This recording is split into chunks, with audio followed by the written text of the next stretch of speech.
భారత ప్రభుత్వం 2025 మార్చి 1 నుండి కొత్త ట్రాఫిక్ రూల్స్ ని తీసుకొచ్చింది. ఇది రోడ్డు భద్రతను మెరుగుపరచడం, ప్రమాదాలను తగ్గించడం కోసం తీసుకొచ్చారు.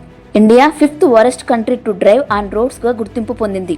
కొత్త ట్రాఫిక్ రూల్స్ ఏ విధంగా ఉన్నాయో తెలుసుకుందాం. డ్రంక్ అండ్ డ్రైవ్ కేసులో దొరికితే మొదటి తప్పుకు 10,000 జరిమానా మరియు 6 నెలల జైలు శిక్ష. మళ్లీ దొరికితే 15,000 జరిమానా మరియు 2 సంవత్సరాల జైలు శిక్ష. లైసెన్స్ లేకుండా బండి నడిపితే 5,000 ఫైన్ లేదా 3 నెలల జైలు శిక్ష.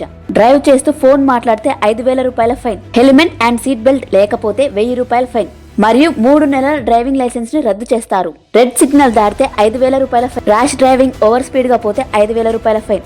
అంబులెన్స్ కి, పోలీస్ బండికి, ఫైర్ బండికి దారి ఇవ్వకపోతే 10,000 రూపాయలు ఇన్స్టెంట్ గా కంటారు. 18 ఏళ్లు నిండిన వాళ్ళు బండిని డ్రైవ్ చేస్తే వెహికల్ రిజిస్ట్రేషన్ ని క్యాన్సిల్ చేస్తారు మరియు వాళ్ళకు 25 ఏళ్లు వచ్చే వరకు డ్రైవింగ్ లైసెన్స్ ని ఇవ్వరు. 2 వీల్స్ వెహికల్ పైన ట్రిపుల్ డ్రైవింగ్ చేస్తే 1,000 రూపాయల ఫైన్. ఈ ట్రాఫిక్ రూల్స్ చూస్తే మీకు ఏ సినిమా గుర్తుకొస్తుంది? కామెంట్ చేయండి. కొత్త ట్రాఫిక్ రూల్స్ గురించి మీ ఫ్రెండ్స్ అండ్ ఫ్యామిలీకి షేర్ చేయండి. నచ్చితే సబ్స్క్రైబ్ చేసుకోండి.